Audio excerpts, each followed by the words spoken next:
Welcome to the show. Today we are talking about endurance sports training, specifically covering how to train better with our running and our triathloning instead of just training more. And so this conversation will get pushed out to our TriDot folks and our RunDot folks. So I'm here, Andrew, host of the TriDot podcast, and Carrie is here, host of the RunDot podcast. How are you, Carrie? I'm doing well. We're in a heat wave here in the Midwest, so we are feeling summer like crazy, but I sort of love it. I love getting my sweat on and my run and feeling that humidity. But it's not just about me today. We have our guest, Jeff Boer, the founder and CEO of Predictive Fitness, the company behind RunDot Training, TriDot Training, and so much more. Jeff, thanks for coming back on the show. Yeah, I'm super glad to be here. It's kind of funny. I'm freezing. I'm indoor. We have air conditioning, and hearing all the people come over for the World Cup talking about how great the AC is, and a lot of our counterparts over in the UK, they don't have air conditioning. They're sweating inside. And so I got to be careful how much I complain about the heat since we get to come into air conditioning all the time. So, but excited about it. So it's going to be a hot topic. Yeah. The hot topic. Jeff and I are both in Texas, right? And so for Texas, we're just having a normal summer. Yeah. And everybody else is having a heat wave. So sorry, everybody else, that you're experiencing a Texas-like summer wherever you are. Yeah, it's been fun, though, to have summer. But we're going to get going here. And so, like always, we're going to start with our warm-up question, move into the main set learning from Jeff, and then we'll ask Jeff an audience question on the cool down. Lots of good stuff, so let's get after it. This is the RunDot podcast, the running show that brings you world-class coaching with every conversation. Let's get started with today's warm-up. Runners and triathletes are often fans of all sorts of sports, and it can be quite the experience to see a top-tier sporting event live in person. For our warm-up question today, what sporting event sits at the tippy top of your bucket list to attend as a spectator? So obviously this is something that you would like to go see but have never seen in person before. Jeff Boer, what is this answer for you? I don't know. I love sports in general. I did all the sports growing up, everyone that was available to me that I knew about growing up in Texas. But I think I've been to track meets before for sure, but I would love to go to the Olympics and see track, the 4x100 or 4x400 relays. My dad took me to the Goodwill Games back in, I think, 1990 or so, and I saw Carl Lewis run the anchor leg for the South in the Goodwill Games, and it was so electric. It was incredible. I just remember it to this day, that being 30-something years ago now. But it was incredible. I'd love to go to the Olympics and see the countries, in the finals of the 4x1, 4x4, something like that. That would be pretty cool. It is cool. I was fortunate enough to be a spectator while I was commentating. So I was actually talking as we were watching, but to watch the 4x1s and the 4x4s, it is as electric as you would possibly think. But for me, I was thinking about this. I have kind of two on the opposite spectrum. Like, I'd love to go to Wimbledon. I like tennis. And Andrew, we know that you're a big tennis guy.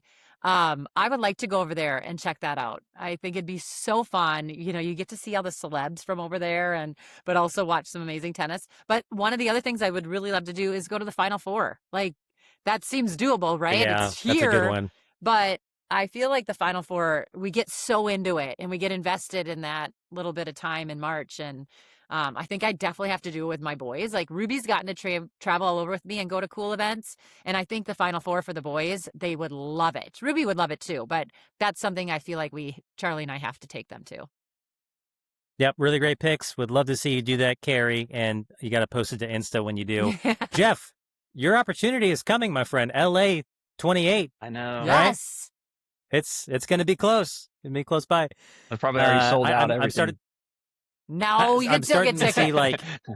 I'm seeing like social media ads, like heavy for like, get tickets to LA 28, get tickets for this, get tickets for that. Anyway, this answer for me, even as recently as a few years ago, Jeff, I think my answer here might have been go to Kona and see the Ironman World Championships in person.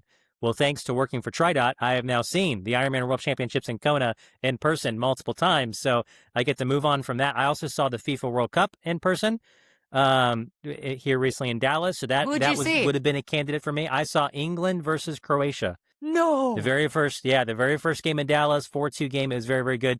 Electric atmosphere, bonkers atmosphere. Anyway, those are things I would have said in the past, but I've gotten to see in person now. So now my answer would be fly to Paris and see Roland Garros in person. I might have, Carrie, said Wimbledon in the past, but I got to play on red clay for the first time ever fairly recently.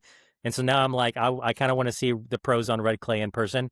My cheaper answer here, a cheaper plane flight instead of Dallas to Paris, let's go Dallas to Miami.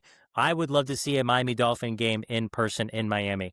I've grown up a Miami Dolphin fan. I grew up 4 hours north of Miami, where I lived as a kid, and just never made it down. We just never went 4 hours south for a Miami Dolphin game in person. I've seen the Dolphins play at Cowboy Stadium here in Dallas whenever they come out every 4 years or whatever, but I've never seen them at home in Miami and would love to. So that's my answer I think here. that's a good 40th birthday party for trip for you. We're going to throw this question out to you, our audience. Make sure you're part of the I Am Trotted Facebook group or the RunDot Facebook group. We're going to throw this question out there. If you're watching us on Spotify or YouTube, write in the comments below. Answer the warm-up question and let us know, of all the sporting events worldwide, what is at the top of your bucket list to go see in person? Let's go. Jeff, the last time the three of us sat down, we took apart the biggest lie in endurance training, that more miles, more training, more volume is automatically better for an athlete. For anyone that missed that episode, go listen to it on both the RunDot podcast and the RunDot podcast. It is called Training's Biggest Lie. More is better. Today, we're going to take that conversation one step further because, as we learned, more is better isn't just one belief.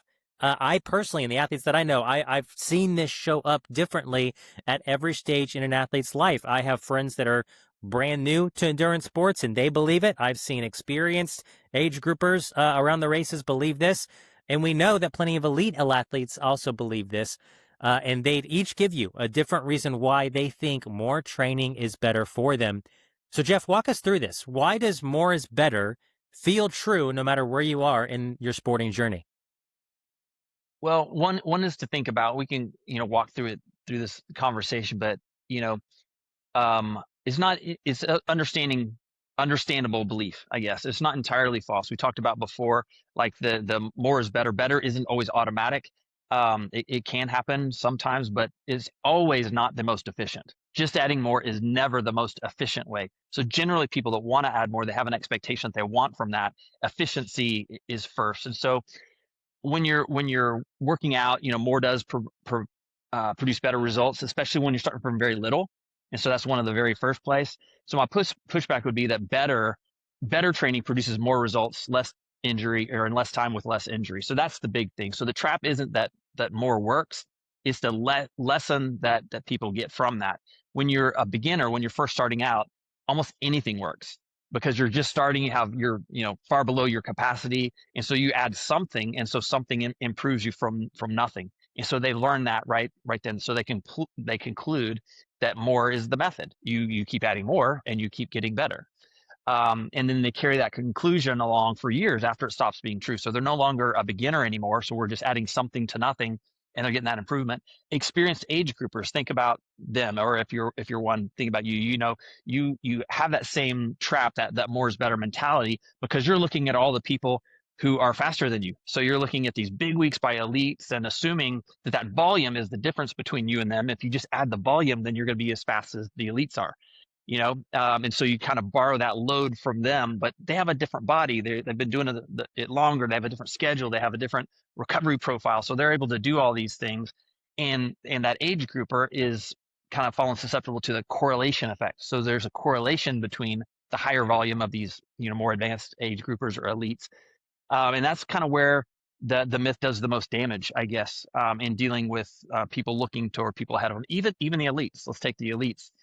They're caught in it too, because very few of them have optimized what they've had. So they've optimized maybe a little bit, but they start building up this tolerance and everyone around them is bragging about how much they're doing. And over years, they have that huge tolerance and they start associating that large load to what made them faster, but that's not what made them faster, sustained them in that. And so the better thing to do is to reinvest some of the time, some of the more, and reinvest that with less training, but maybe more intense or just different training, but better. And so their perception or the perspective is different at every age. or every stage as you age through the sport, but the trap is the same of just making that association that the more is automatically better. And Jeff, that you call it a trap, and it's so easy. I love that phrasing, trap, for this, because no matter where you are in your sporting journey, you can see what other athletes are up to on something like Strava, or often you listen to podcasts and you hear more experienced athletes talk about what they're doing in their training, right? Like when I was a beginner, I would look at my training friends who were more experienced runners, more experienced triathletes, and on Strava I can see what their workouts are. I can see how many miles they're logging. I'm like, oh man, that's what I need to get to, because everybody that's more experienced than me is there. And then you become an experienced runner, an experienced triathlete. And now you're not looking at other experienced triathletes. You're looking at what the pros are doing, because, well, they're the professionals at this, right? So they're better than me. Or you're looking at like the elites in your own age group, right? The people winning and podiuming in your age group. And you're saying, well, they're doing more miles than I am, so I need to be doing those many miles too for me to get better. And you get stuck in this trap of seeing what the people a little bit further along than you are doing and assuming that that means it's better. That's absolutely right. And for me, think about your groups. Everyone's looking at someone else and benchmarking off of that and having that correlation effect. Yeah. Here's a correlation for you though, and this is kind of, to me, kind of where it ends the debate. When talking with people, it's kind of a reality check. If more volume was the thing that produced high performance, then you wouldn't have any slow, high volume athletes. But everywhere you go, every training group you're in, every club, everywhere, you're going to see tons of people who are training a ton, huge volumes, but they stay slow.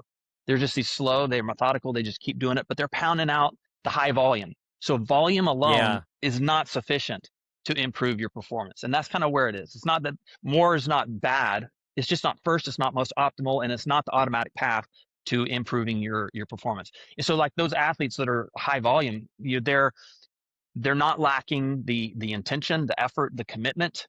They want all those things. They want to get faster. They want to improve. They're putting in the effort, the time, the commit, all of those things. But what they're doing is they're missing the inputs, the information to help them not just blindly associate that correlation, but it's the information that helps them know what the right training is. So how you train is far more important than how much you train. But this is where I think a lot of runners get stuck, because, there's been times in my training where I'm stuck too, or I get stuck. Once you accept that just piling on, doing more work isn't the answer, the very next argument you hear is like, okay, what do we do? Volume, more volume, more intensity. What is it? Do we go to the track more often? Do we do long runs? So there, is kind of that back and forth. So what do you say to that? Say one, when people are looking, you hear the debate, is it more volume? Is it, go harder? What is it? And I think both answers are wrong. I think when someone picks a side, it's either or. It's not a binary thing, volume or intensity. And when someone kind of answers one, to me, I think they don't understand the question, or at least the result that you're trying to get to answer the question. You want the performance improvement, and those are not the two choices. So if an answer it feels like it should have more volume, or it feels like, it should have more intensity, that's the wrong question. It's seeking the wrong, or it's the wrong answer. It's seeking the wrong question. So the reason that the debate never settles isn't the answer. It's that most athletes can't see the information, the intelligence that would settle it. So most platforms focus on two things. They have two levers. It's hours and intensity. How hard did I run? How much did I run? Ride, swim, whatever it is, because those are the two things that are the most easy to answer. So when those are the only two variables that we see, that we focus on and fixate on, I mean, there's tons of metrics that you can dig down into, but the primary ones that people center around and gravitate to are that, how hard and how much. And when that's what you see, that becomes what you focus on. That's what you adjust around, and that's what you want to adjust when you want to get better. So it's kind of like you've heard the saying, to a hammer, everything is a nail. So if everything you see is more or harder, then your solution to everything is more. When you're holding harder. A hammer. When you're a human being holding a hammer, you just want to start hitting anything, right? That's right. So what they can't tell you, those other apps are, what is your training stress? And it's not just one thing, training stress. And that's another thing. You have heart rate or HRV, and it's one metric, but there's so much underneath the one metric. Training stress comes in different types. It's aerobic and threshold and muscular and neural stress. And each one has its own amount of building the stress and the content of that stress, but it also clears at a different rate. So every session, it lands on your body in a different residual training stress, so a different state of fatigue in those 5 different types of training stress. And if you don't have visibility to that, it's huge. And the visibility of that is only half of it. With everything that were answered, you still have to know, here's the answer, here's what that residual training stress is by stress type. But then, okay, what do you do with that? Like, how do you make a different decision based on all those things?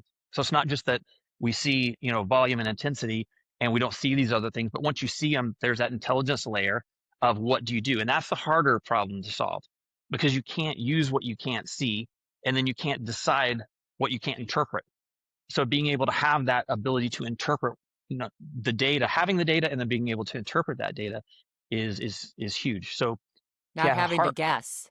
That's right. Not having to not guess your way through a workout. You have the data. Right. And then even a lot of athletes over time will have a perception, or I feel, and they develop a sense of themselves. And that's okay to a point. But when you're developing a sense throughout a career, if you never have that context, you're never developing a sense that's informed and contextual. And all these things are different, so that even that sense, your perception of self, is flawed because it's so subjective, and you're never able to tie this stuff down. But I know that heart rate and heart rate variability, for example, they feel like they should reveal what this is, but your heart rate and your HRV are just shadows of what actually happened. They're not the thing. They're not the thing itself. So and a lot of people right now, Jeff, are like that's like a big thing right now. Like, it feels so advanced to brag about how, my this sensor or that sensor are giving me this HRV score. I'm monitoring my HRV. The pros are monitoring their HRV. It feels like this advanced metric that is next level, and it's just a small slice of the pie. Well, it's not even a slice. It can't quantify the slice. It says something happened, but I don't know what. Take, for example, just a quick analogy. So the next morning or after a workout, whenever you're measuring it, your HRV is low or your heart rate is high. So did that tell you that the workout you just did was too hard? Or did it tell you the workout you did 3 days ago you haven't recovered from? Or did it tell you it was really a hot day yesterday? Or are you coming down with an illness? Or is your chronic training load from the past 6 weeks too much? So you're carrying it, like, it doesn't tell you any of that Or stuff. did you just not sleep very well last night? Yeah. Any number of things. Yeah, or are you worried about work? Under a different kind of stress. Right. Relationship, Right. any of those things. So heart rate and HRV can't tell you any of that. So it can tell you something is off, but not what, and not what to do about it. And so that's what FitLogic was built to see. That's the engine behind RunDot and RunDot. That's what we've been doing for 25 years. So it's able to allow athletes to get those inputs, and the ones that have the inputs and are able to do that right, they're going to get 3 to 5 times more improvement than athletes who just double their training volume. So we've done that study internally where you see athletes that just double their volume versus those that actually do the right training, are managing each of those different types of stress types, the fatigue, measuring it proactively, reactively, being able to see how it dissipates, and giving them the right amount of the right training at the right time. So that gap between those two, that 3.5, 3 to 5 times is more improvement. That's the price that people are paying, who are arguing about, is it more or is it harder? Is it more volume or more intensity? The price they're paying is all of that improvement that they could have gotten if they focused on the right things or had that intelligence layer to fill in those gaps. Yeah, Jeff, before I was training with RunDot, I was a triathlete, I think for 3 or 4 years, just doing local sprints and Olympics. And I would get off work and I would do whatever felt good to me. Do I feel like running today? Do I feel like swimming today? And just as long as I was getting a little bit of all 3 in the week, I'd feel like I was doing my job. But the only, as we're talking about like intensity versus volume, the only thing that I knew to change in my training was like how far I was going, right? Because I had this vague understanding that I shouldn't just head out the door and go for a 5-mile run every day. But first of all, I did every run as hard as I could, right? And so like some days I would get off work and today I'm going to run 5K, and I'm going to do as hard of a 5K as I can. 21 minutes, 22 minutes, 22:30, whatever it was. I'm going to go all out for a 5K. And the next day I'm going to run 8 miles today, and I'm going to go all out for 8 miles. And that might be, 2 minutes per mile slower. But either way, I was trying to end every workout exhausted. I was trying to go as hard as I could in every workout. So I wasn't, changing intensity at all. No matter what, it was an all-out effort every single day, which feels insane now to say. But the only thing I knew how to change was the volume, right? I'm signed up for a half marathon. Let me start running longer. I signed up for an Ironman. Let me start doing everything longer. And you kind of get stuck. It becomes very one-dimensional in your training, and you don't get all that faster. Yeah, you know the doing funny thing about that, I've learned actually just through looking at medicine and how titration and when you're taking different quantities, a doctor prescribes something to you. You take a certain amount of dose, and like you were increasing your dose of training stress by increasing your mileage. But what's actually happening where you're not seeing and where you get the plateaus and the overuse and the injuries is because when you go out and run 3 miles fresh, you're running 3 miles and having 3 miles of stress, just keeping it simple, not all the different stress types. You go out and run again and say, I'm going to go 4 miles. You're not just adding another mile. You're running 4 miles, but you're doing it with a residual stress from the 3 miles. So when you ran the 3 Yeah. miles, you had no residual stress. Now you have a compilation of 4 miles, but the stress from the 3. Then you go run 5 miles. Now you have a little half of the stress from the 3 miles, 60% of the stress from the 4 miles, and then you're adding another mile. So it keeps compounding more and more, but you don't see that. You don't see that residual fatigue that's breaking 3 weeks down. later, why does my knee hurt? That's right. And why am I tired? And why am I hungry? Yeah. So being able to quantify all of that, not just the work that you're doing now, but what are you carrying into that by stress type and being able to get it. And then it's a hot day. And so now I'm doing the same mileage and pace, but it's 95 degrees, so it can get you hurt. It's a recipe for disaster for sure. Okay, I want to go into something a little bit different. So you always, we're talking about the goal is better and not just more. I want to ask you a little bit about the 80-20 rule. And, to be honest, when I was training as a pro, like if you look at my training, it probably is kind of like an 80-20 rule where 80% is easy, 20% is hard or race specific. But I want to hear your thoughts on that because a lot of people build plans like that, 80%, 20%, because they've heard that rule. But what do you think about it? Well, I think it's popular. People call it polarized training. And so really, looking at some intense and some hard. And I did think it deserves some credit because it's an attempt to say, okay, it's not all the same. It's more than just more only. There's some. We can't do what Andrew did and do 100% hard all the time. 100 and 0. So it's good, but it's, adopting that, trying to make it better instead of just more is a great thing. I think that's good. It recognizes that how you distribute the intensity matters. So that's good. Mm-hmm. Ebbs and flows. We need that. Great instinct there. And that's why it's spread. And it's simple. When you think of everyone anywhere can learn a rule and you just kind of try to generally grossly apply the rule, it's easy. But there's a specificity that needs to happen because everyone's different. Everyone's body is different. You mean we're not supposed to do 220 minus our age? We're not supposed to do that anymore for heart rate? It's like you're going to get an average anything, the average height. How many people are actually the average height? Almost everyone is a little taller, a little shorter than that. And it's so much more complex when we're training here. But where it came from, I mean, there's been the 80-20 rule, forever. But specifically, there was a research done probably 12 years ago, maybe a little bit more than that, where the researchers observed elite endurance athletes across several different sports, cross country, running, cycling, a bunch of different ones. And they realized that those elites tended to train at about an 80-20 split on average. So 80% easier, 20% harder. So, and then that became kind of just, broad. Everyone started doing that. But the problem was that was a description. It was descriptive research. It was, here's what they did. The elites tended to do this. It was a correlation. It wasn't the causation. It wasn't, this is what the elites did to become elite. It was just what they did after they were elite. And so it was never intended to test, like, how do these elites become fast? And it was never intended to be a recommendation either. That's just how it was applied. So that 80-20 was never prescription. It was just a description that filled a void. People wanted to know. People are hungry. Athletes are hungry. Like, just tell me what the thing is. I remember going through USAT, 20 something years ago, coach training. I'm just, tell me what the answer is. What do I do? Like, what do I prescribe? Why is this right? Like, give me the answers. And you're hungry. And so someone gives you something, and in a void where you don't have the visibility to the actual metrics where you can calculate the outcome, you just latch on to principles or theories or stuff. And so that's what it was. It was in a world where athletes were hungry for something to organize around. And in the absence Mhm. of anything better, a description became the prescription, like almost overnight.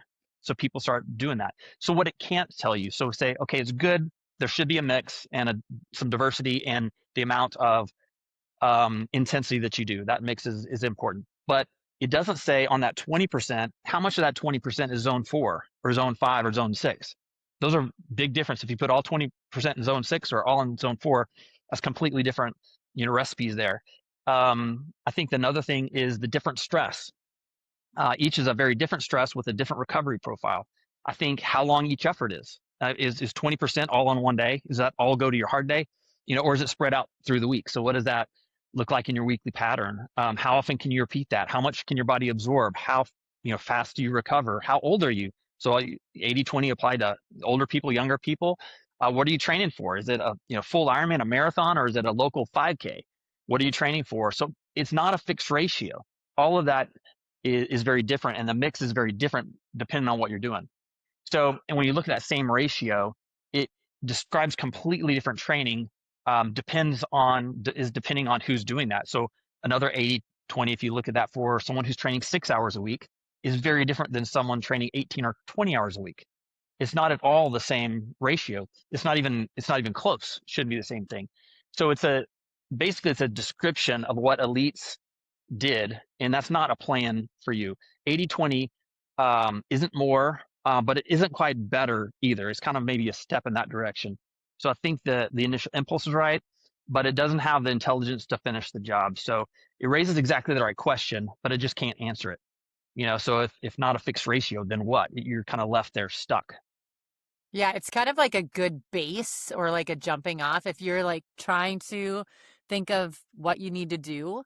That I do think we have to remember that rest is very important when we are stressing our body. So, like, that is a good thing. But I like all the different variables that you threw out there. Like, we kind of forget that. Like, if somebody's really putting in big mileage, they have to think about it differently than someone that isn't, or age and all of the different things. So, it's not to say it's wrong, but it's not just the end all say all.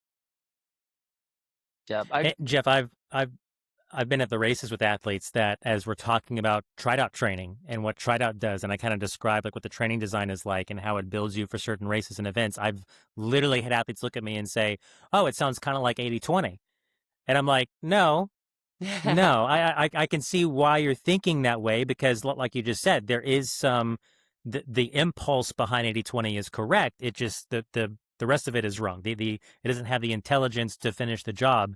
Is I think the way you said it, right? So if 80-20 isn't a ratio that we can all copy, then what is it? And I know your answer is that like real training gets built in a specific order and it runs almost backwards from how the rest of us plan. And so this might be like the most important kind of few minutes of the episode. So to take your time, Kara and I will shut up. How should training actually be built if we can't just copy a ratio? How does volume fit into all of this? Yeah, I think so. So we'll walk through this kind of methodically, but it starts with the mindset around training and how you think about volume and your training. Just to say that 80-20 is right. The intensity mix matters. That's a good first step, but that doesn't mean that's how you do it. But it's just a step in that direction. I say let's start with the mistake that almost every athlete makes. When you start your training, you begin with the volume. And then you decide on how many hours can I fit into my life? How much training can I do? And that's the second thing. Then how do I fill the hours? I got 15 hours a week or whatever. So how do I fill that? So your available training time isn't the target or the goal to be achieved. It's the constraint. And so it's like a budget when you're buying a car. Your objective is not to spend all of your budget. It's to get the most that you can out of what you have to spend. You want the car, the quality, the gas mileage, whatever you're going for. That's the intent. Your fitness, your performance is the outcome. So your goal is not to spend as much time as possible. And so you start with that. Say, here's how much I can spend in my life. That's the ceiling, not the goal. All right. So that's the first mindset of I'm not here to spend all the time that I have. So when you walk through the training and you're looking at the building it, like you said, is the opposite direction from that. So adaptation is what's first. So what does your event demand kind of, and where are you? What are your limiters right now as an athlete? training for something, and what does that demand? So then secondly is, here's the adaptations that I need given where I am and what I'm training for requires.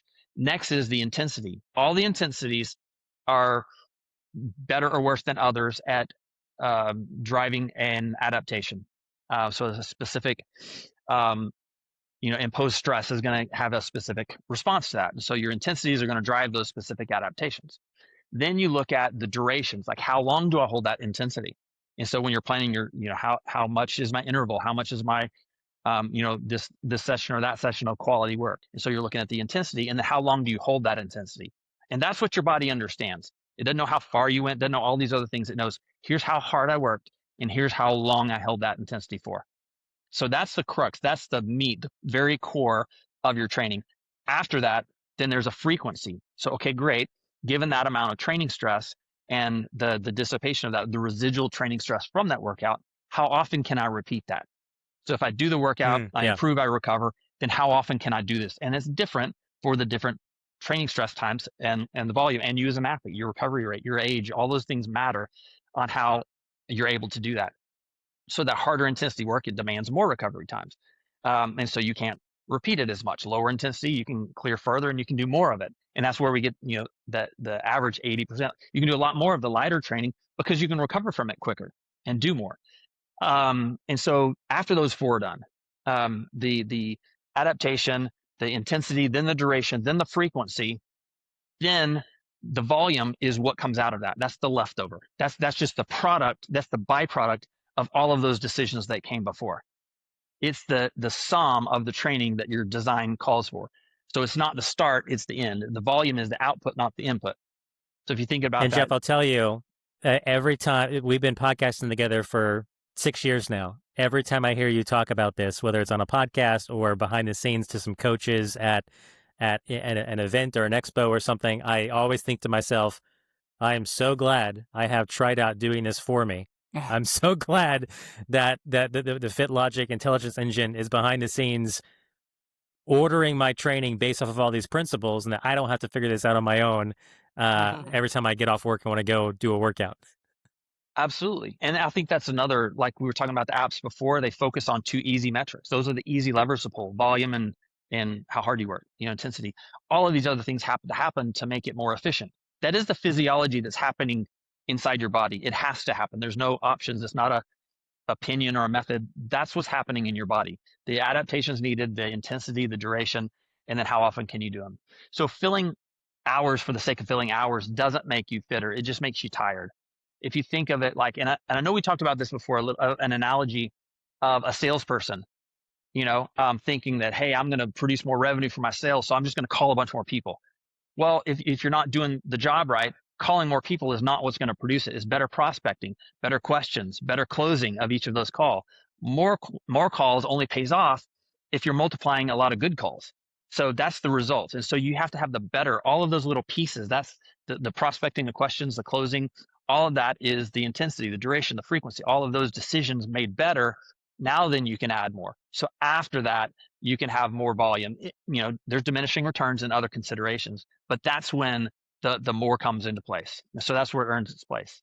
So once your training is designed right, adding it to extend those results, thinking through the injury risks and the diminishing returns, all those are important to consider, but it could be the right thing.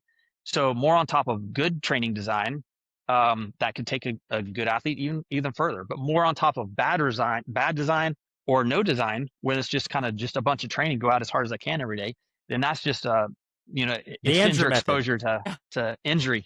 Absolutely. And so I guess it's about doing the right training right. So the order of operations, like you mentioned, is like, that seems overwhelming, and it is, and that's what the technology can do. And so that's exactly what FitLogic was designed for. That's the intelligence engine behind TriDot and RunDot.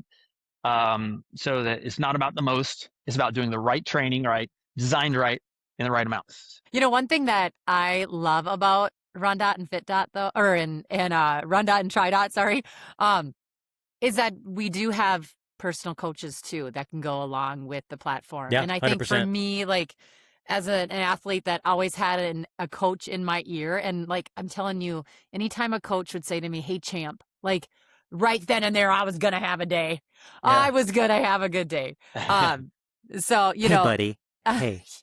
no, champ. It had to be champ, not bud, not sweetie, none of that. I mean, if they wanted to fire me up and tick me off, they could say those sweetie or whatever. None of my coaches said that, but they would say, hey, champ. Like, I love the platform. I love that we have technology to give us all of our data, but I also love the fact that you guys have seen the value in having a coach. And some people really need that human factor. And so that's the one thing that I think is really special about this platform, is that we have people that can be in our ear cheering us on, along with getting all the information behind it. I want to do a quick reset though, because if some of you are listening, you might need to just get caught back up, or, we want to just make sure you're following along with us. So let's just make sure you got this. Instead of starting with how many hours can I train, how many miles can I train, and filling them up, Jeff, you are sort of flipping this. You start with, what are we trying to adapt? You pick the intensities that drive it. Then how long, how often, and whatever that adds up to is your volume. Volume is the last thing you find out, not the first thing you decide. So to break that down a little bit, it's not necessarily hours and miles. It's what?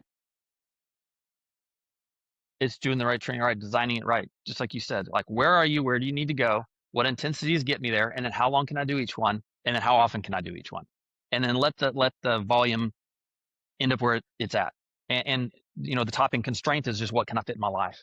So that's a constraint, not a goal to be achieved. And if I can do it with less time, then super, great. Yeah. You bought a car for less than you had budget for. Super.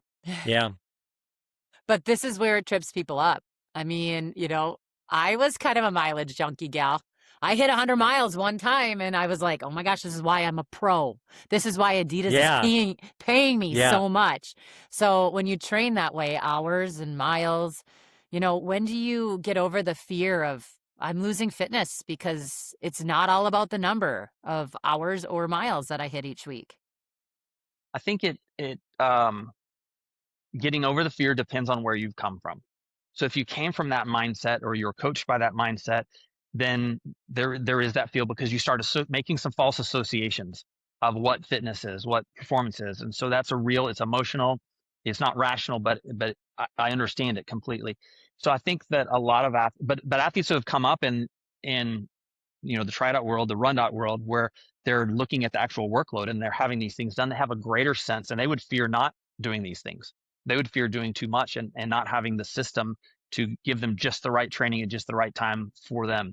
So I think there's a lot of athletes also who have tied their sense of themselves, their seriousness as an athlete, to the size of their training week. Totally. Or their big volume. And so that's like their identity. That's their measure of commitment. That's a proxy for, I'm giving my effort. Adidas is paying me. Man, if I'm not training, running at least this much, I'm not earning my contract. And so there's that association. And that's what you see. It kind of comes back to olden days, where if that's the data that you have to look at, like we talk about, we've said before, that what gets measured, or what does it say? You get more of what you measure. So you can't measure something that you can't see. So if you're not seeing these other stats, the only ones that you see are mileage and volume and stuff. And so you start building that around what you focus, to a hammer, everything's a nail. So you start looking to do those things. And so when the volume drops, if that's what you focused on for years or decades, then it feels like a loss. It feels like, I'm not doing the same volume, and you're associating that. But underneath, I think there's a confusion that's worth calling out. And that's the piece that we didn't get to on our last, the biggest myth, the podcast that we did a month or so ago.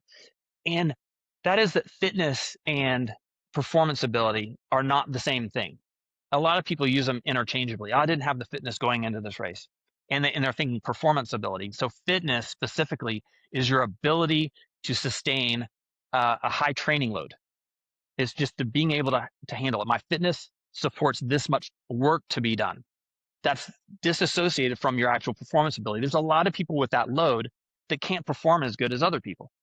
But it's not a matter of the load. Performance ability is the ability to perform your best effort at speed, under load, for a sustained amount of time, depending on the event. So those are two separate things. They're related and they impact each other, but they move independently. So you can carry less training load and hold the same performance ability. Like you see that all the time. Athletes training a higher volume and lower volume, and the lower volume may have greater performance than the one at the higher volume. So it's not about who carries the highest training load. Carrying less can actually produce better performance ability, and it does, if you're doing the training right. So when you first come, if you come from a mindset or emotional context of associating that high value with commitment and all these other things, it feels like when I cut my volume, I'm losing my fitness. I'm not doing as much. And so you have to be conscious of that. But losing fitness and losing performance ability are not the same thing. So which one do you want? I mean, which one do you care about? The performance ability. That's the one that your race counts on. It's not just a mail it in who trained the most, who has the biggest training volume leading up to the races, who can perform the best on race day. So Jeff, can I say this? Mhm. I feel like what you're talking about, those two different things, right? Fitness versus performance ability. It's not as obvious in endurance sports that those are different things. But if you look at a sport like soccer, football, right? World Cup's happening right now. Or if you look at Carrie loves basketball. If you look at basketball, in a sport like that, the difference is a lot more evident because you literally have what is your fitness? How long can these players physically run on the pitch, on the field, on the court? And you also have performance, which is like their skills. How good are they at shooting? How good are they at dribbling the ball? How good are they at the technical aspects of the sport? And you can have a team that is technically better. Their performance ability is better, but if they wear out in the fourth quarter or the second half because they're not fit enough, they could get beat by an inferior team, right? And so in a sport like that, the difference between technical ability and fitness is very apparent. That difference is still there in endurance sports. It just manifests in a different way, I would argue. I think completely. I think that's exactly right. So that was pretty skills focused, but I think it's even when you think of running economy, the more economic runner Yeah. that's spending less energy for every step, they don't have to work as hard. They don't have to carry the same training load because they're not having to expend as much energy to get the same amount of work done. So there's efficiency in the way you run, your run mechanics. The same thing happens with your training design. There's efficiency in your training design. If it's more, you don't require as much if you're doing it more efficiently. So the difference between, you have workload and you have volume. And so when you're looking at workload, FitLogic measures that with normalized training load. So that's driven by intensity, duration, and frequency. It's not volume focused. And so a leaner week at the right intensities can carry the same total training stress, but than a harder week that has higher volume. And so you're actually doing less time, less work, but the workload may be higher because you're doing more intensities or more of the right intensities. And so the workload may not be coming down even if your volume is coming down. So focusing on the right metric, that normalized training load for your whole week. So less time doesn't always mean less work. And just because the volume changes doesn't mean the workload changed. So I think of another analogy, kind of like I mentioned buying a car before, but say let's take it to running. If you're going to buy a pair of shoes and one store has them for $100 and another store has the same running shoes for $200, where are you going to go buy your shoes? You'd never go to the store Cheaper. that for $200, right? eBay. Because your outcome, eBay. You want the shoe. You know what I mean? But sometimes when people think about their training, say you can go get this amount of, your marathon time is going to be X. You can train, 15 hours a week or 10 hours a week. Which do you want to do? And you have athletes 15 hours a week. Like, why would you do less? It's going to be less wear and tear on your body, less time away from other things. So that training load, think of the training load as what you spend and performance ability is what you're buying. And so stop, measuring what it costs you, measuring your volume, and start measuring what it bought you. So you want the outcome. So what is the most efficient way to use your time to get to the best outcome and then not be focusing on what it cost you, your training volume? Yeah. Jeff, I've met a lot of different athletes at the races, especially when I travel for TriDot or RunDot, and I've heard a lot of different things that people say about training. When you are at a tent labeled TriDot or RunDot at an event, people just come by and they want to tell you what they think about training. So let me play the skeptic for just a second, because this is literally one I've heard before under the tent at races. A coach or an athlete hears all of this. They hear what we do, what we think, how we approach training. and they say this is just a very sophisticated rationalization for training less, and they kind of dismiss it as that. It's permission to be lazy dressed up in data. What do you say to a person that kind of thinks that way about what we're saying here? Probably tell them to go listen to this podcast. I'm just kidding. Sure. But I think is an excellent question. And I want just to like pause here for a second and think of the significance, given the examples that we've just talked about, of what that mentality, what that question is asking. That question is asking to justify that mentality, to justify paying less for something. Why would we justify paying $100 for a pair of shoes instead of 200? I think it's the other way around. You need to justify and prove to me that I need to train more and it's going to result in better performance ability. Yeah. You have to justify paying more. You have to justify training more. You don't have to justify training less. That's the whole objective, is to train less, to get more out of that's what efficiency is. So the whole mentality, it's either one is, do they have a vested interest, they're coaching and they believe in high volume or something they don't want to change. There's something, or it's just inherited. Maybe it's not a conscious decision. It's just what they came up with. That was the culture that they lived in and they hear all around them. And so they just subconsciously believe it. They say that almost 90% of everything that we believe, we were never taught. We just absorbed it subconsciously by observing, hearing things, and you just assume things to be true and when you never question them. So, but if you think of that question, literally people are saying you need to justify spending less on this, risking more, sacrificing more. Wow, it's the other way around. So, if we're looking, more mathematically at it, it's not about doing less workload. We're not saying, hey, do less work. We're just saying the volume. And so you walk through all of those different things and look at, hey, the workload's actually going up. They're actually doing more work. They're working harder. They're working smarter. They're doing all the things. They're putting more into training design. The other alternative is, hey, let's be less efficient, not do the right amount of work, and be more a little haphazard with that and not measure the metrics. So, on our side is all of that, being able to say, just because something is less time doesn't mean it's less work. Yeah, so right. I think that was what got me there. Work harder. I mean, as somebody that wanted to not only, I did like to win my workouts, to be honest. But I just told my daughter, it's not about winning the workouts, it's about winning the races. But I think working harder is key, Jeff, because that's where you're going to hook people too, is that you can work harder with doing less. Yep. And there are times to work harder.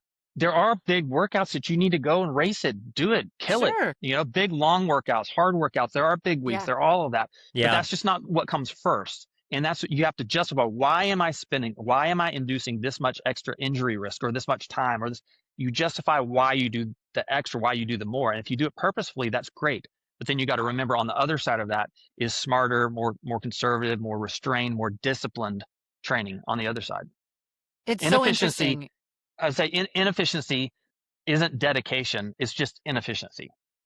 Yes. Yeah. And that's so hard as an athlete when you just want to be so disciplined. You want to do everything that everyone has ever written about and better. But I look at a lot of the BYU athletes that are current or pro, and they have always taken their Sundays off. That is just how they do it. That is in their like religious Chick-fil-A. beliefs. Yeah. Yeah.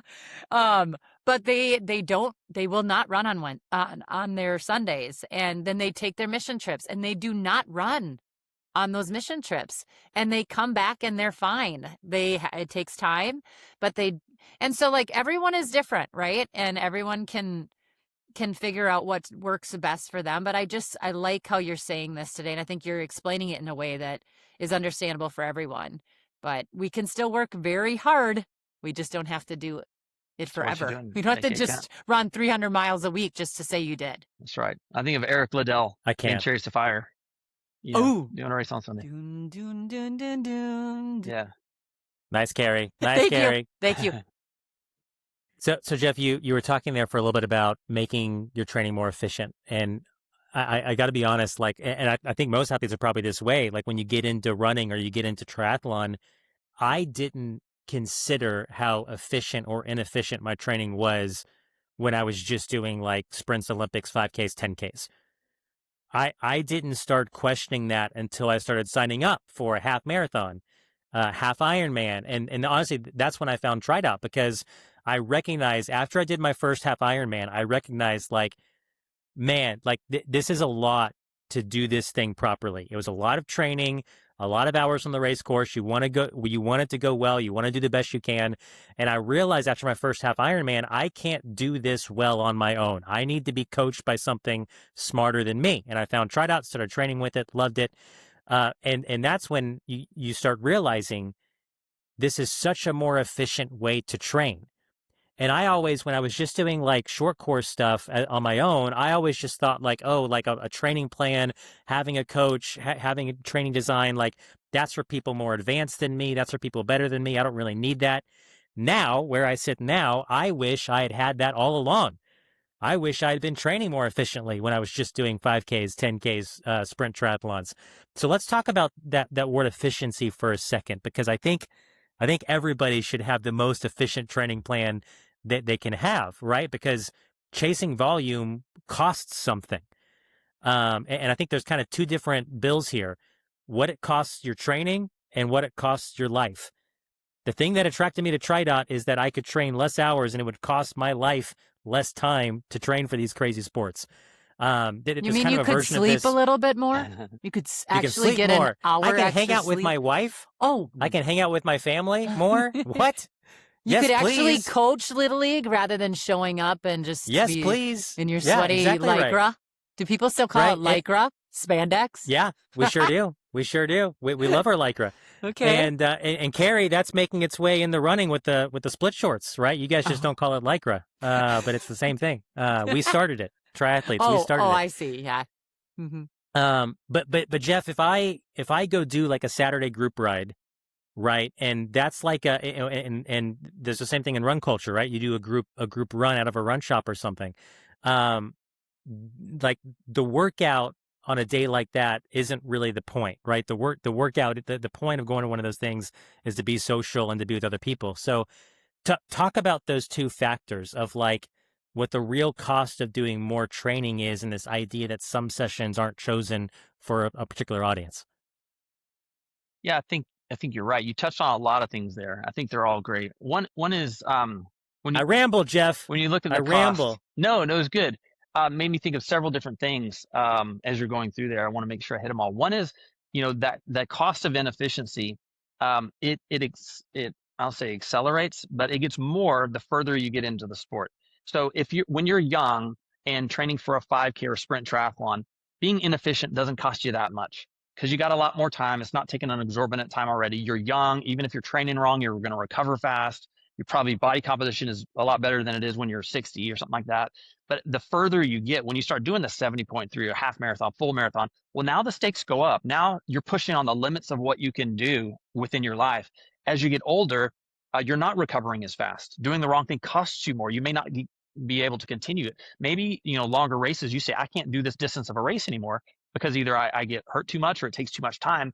Being more efficient allows you to it's a gateway to keep doing that or doing it more often. I remember when I was coming up 15 years ago doing Ironman, there's a lot of guys that they could only do it. They, talk with their family and say, hey, I'll do this every other year because they were spending so much time. It was so exhaustive. I was able to do it more often because I was doing it on a better budget and performing better and improving. Yeah. So I think the stakes go up and that inefficiency, you see it more the further you get into the sport, whether it's age or performance level or kids or, other things that are demanding on your time. But I think there's really two costs of it. The first cost is the training itself, your performance ability. If you train less, if you're not just training more inefficiently, that's time savings that you could have achieved could go to better recovery, which means sharper hard sessions. You're doing the right work instead of more of the wrong work. And you just get a better return on all of that time. I think the second biggest cost is on your life.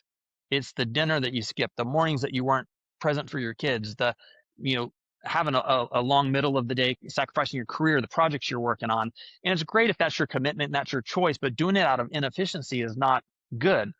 So when all of those other things in your life are taking your best hours, then they're not free to put toward all of those other things in life. They're the hours that you spend in inefficiency are not free hours. They came from something else.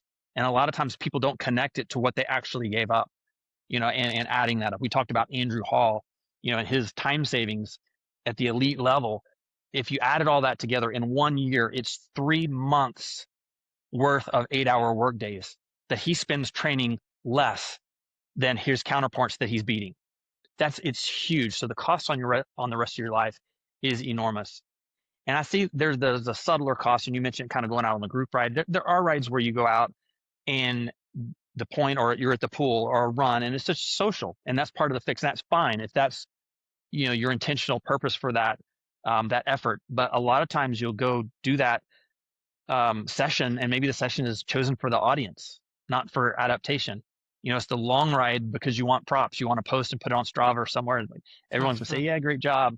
It's the high mileage week that you're going to summarize and say, look what I did, and you post it. Or the Saturday ride or run where you want to push to the front and you just want to be up there. And it was supposed to be an easy day, and none of that means that any of those things are wrong, because there is a time to do that big week or that long run or to push to the front. So that's not the question whether it's right or wrong. It's why was that session chosen, or why did you perform like you did during that session? Training to be seen is not the same as training to be faster. Think of, performative and performance are not the same thing. Training for praise and training for performance are not the same thing. So a lot of ways to think about it, but basically the one question or the one thing to think about when you go into a session is, who is this for? What is this for? Is this for my performance improvement, or is there another factor around that I'm substituting that's driving a behavior that may not be best for my performance? I think I know the title of this podcast, Andrew. Talk to me, Carrie. Training to be seen isn't training to be faster. I mean, let's all just listen to that for a second and say that over and over again. Yeah, we're going to take a moment of silence. Everybody just wrestle with that for 60 seconds. I'm kidding. Oh, you mean my Strava run today I can't get any kudos there because I won the segment? I'll give you kudos. I'll give you kudos. Okay. It's okay. But Jeff, we're getting close to time today, and we've covered a lot, right? From why the volume versus intensity debate is the wrong fight in the first place. You kind of talked to us about the order training should actually be built in, and I've kind of given my 2 cents that I like that TriDot does it for me. I don't have to do it myself. You've talked to us about why the hours some athletes are scared to give up were never the hours making us fast in the first place. So from all of these points, a lot of meat to today's episode. If a listener takes one thing away from this conversation, what is like the number one top single idea you would want lodged in their brain as they plan their next week and execute their training? Okay. One thing. So that's kind of challenging. One thing. Start. I'll narrow it down. It's like a warm-up question. But I'd say to summarize a little bit. So it's never about how much. That was never the question. It's always been about how well. So most athletes are answering the wrong question, in their training. Like, it's just more. Better isn't just a step that you need to do before more. It's better is the whole ball game. That's it. Yeah. Better before more. Better beats more. So it doesn't start with your training log in that. It starts in your head. And so that's where I really think I'd land the ship, is that you have to change your thinking before you can change your training. You have to change your training before you can change your results. And so that changes your thinking, change your training, change your results. So how you train is far more important than how much you train. But it comes from a mental mindset, mental and emotional place for a lot of people. And it's being able to understand that. And then that affects all of your decisions going forward. Yeah. And Jeff, there's some athletes that, they want the 5-minute version of something and they kind of get it and they take a word for it. They move on. Some people listen to the 60-minute podcast episode and kind of get the learning and then move on. Some people want to wrestle with these topics a little bit more, right? There's a lot to training design and a lot to intensity versus volume and the concepts we talked about today. If someone has listened today and they just want to get their eyes on more information around this topic and learn more from you past what we could fit in a 60-minute podcast, what resources do you have that you can suggest them to check out? A couple of things. One is go back to the other episode that we did a month ago with you guys. I think there's a lot of complementary information that we shared there, so that's great. There's a full breakdown article on fitlogic.tech website. We could probably link maybe in the notes here. We can link a link to that. Additionally, on Instagram, if you can follow me there at _ Jeff Buher. And I cover training intelligence, this topic, a bunch of related topics just all the time. Sometimes you hear it and it is this download on a podcast, and then you kind of forget about it. And so I think the constant reminders, kind of pulling it back up, just like, it's that consistency, just like your training, there's a consistency of changing things in your mind and the way that you think and feel about things, that takes that repetitive nature and letting it sink in, process on it. So I think that's really important. So this is what I've spent, 20 plus 25 years of my life building FitLogic to do. It's that engine behind TriDot and RunDot. And it's not the most training you can, do. It's training done right, designed well, in the right amounts. And you don't have to train more to get better. You can train better, to train better. But if you train better, you need less. And so that's what it's all about. Keep doing it.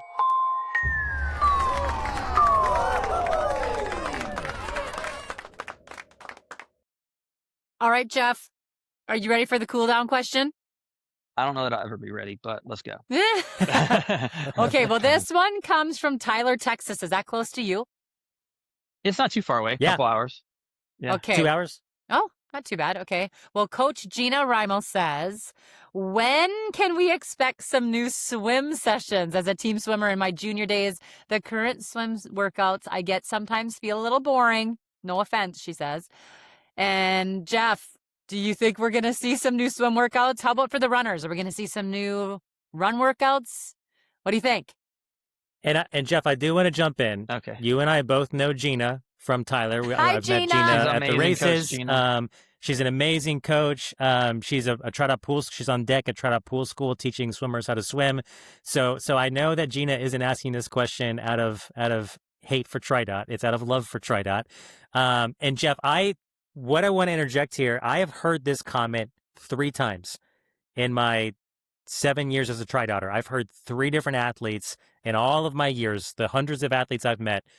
3 of them have said, yeah, I wish there was just a little bit more variety to the swim workouts. And all 3 times, Jeff, it was an athlete like Gina who had a swim team background. So they're used to being in the pool with a coach on deck. They're in the pool probably 3 to 5 times a week, right? That is their sport of choice from juniors through middle school, through high school. So I've heard that 3 times, Jeff, That's pretty always good. from a team swimmer. I've always felt as an amateur swimmer that there's plenty of variety in the workouts, and I get plenty of spice as it is. I've got all the variety I can handle and all the intervals I can handle in my swim program.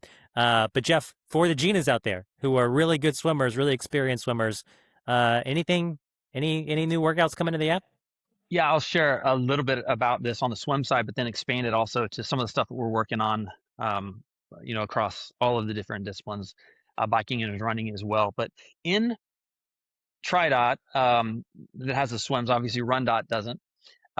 There are more than 22 million different swim sessions that you could get because we're so specific. And what we talked about before, your training comes from what adaptation do I need, what intensity needs to drive that, and what is the duration of that, and then how often can I do it? And then all of those sessions are built up in the same way, the intervals. So there's a ton out there. A subset of those, at any different performance level, that covers every performance level. When you get to the top, like Gina, great swimmer, great background, is somewhat narrower than that. But I think this is very contextual. Like you mentioned, if she comes from an environment where she's, in the pool that often, and they're all different, coming up, especially in school, there's so much social and variety and different kind of stimulus. If that's what you're used to, then that's what you can crave. I think there's another side of the population, though, that you add that much variety and it's overwhelming. Like everything's different. I want to figure it out. Yeah, that would be me. Nothing's the same, and I'm confused. And so we get that feedback in a lot of different areas in the app of you have a broader different population that you need to cater to both. And what's, exciting and stimulating to one is overwhelming and anxiety ridden for another. To that point though, there's several things that we're doing that's really cool.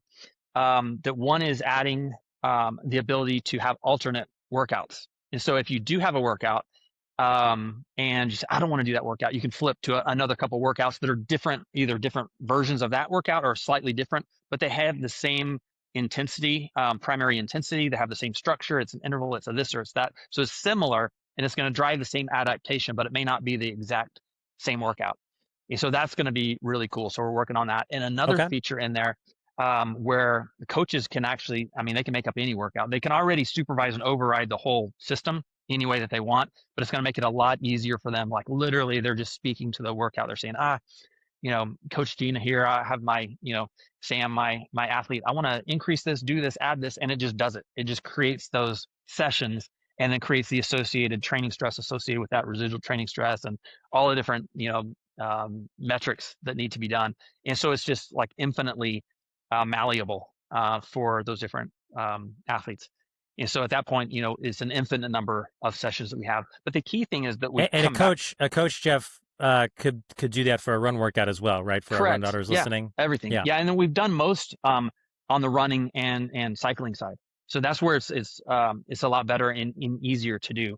And so a lot more variety there, being able to create that. And there's a lot of variety. I've seen a lot of apps that we have 1,500 workouts. I'm like, man, we have 22 million, or we have just thousands and thousands of just cycling workouts, Wow. and to extend it there. But that's important, and that allows us. We've always had coaches. We've never not had coaches on the platform since we started. And I think the first paying customers were 2009, 2010, 2010. And being able to be around that coach athlete relationship and provide things for athletes, for coaches to be able to focus on the things that they need to focus on and have that ability to adjust and hyper personalize the workouts. Something Carrie said very early in this episode was, you look to the technology to do certain things, but the coach saying, hey champ, there's different things, and letting the coach be the coach, the human, the person, and letting the technology get that right adaptation and the right frequency and the right duration, and let that technology handle that piece, allows coaches and that 85% of the athletes that don't hire a coach, 90%, 90 something percent in running, have that hyper personalization from the technology, but then also equipping coaches to do their thing and work with athletes that really want to work with the human being. Thanks for listening to the RunDot podcast. Help us out by leaving a rating and review on your listening platform of choice. For more opportunities to learn from our coaches, check out our YouTube channel and follow RunDot Training on social. Ready to train with us? Head to rundot.com and get started for free. Until next time, happy training.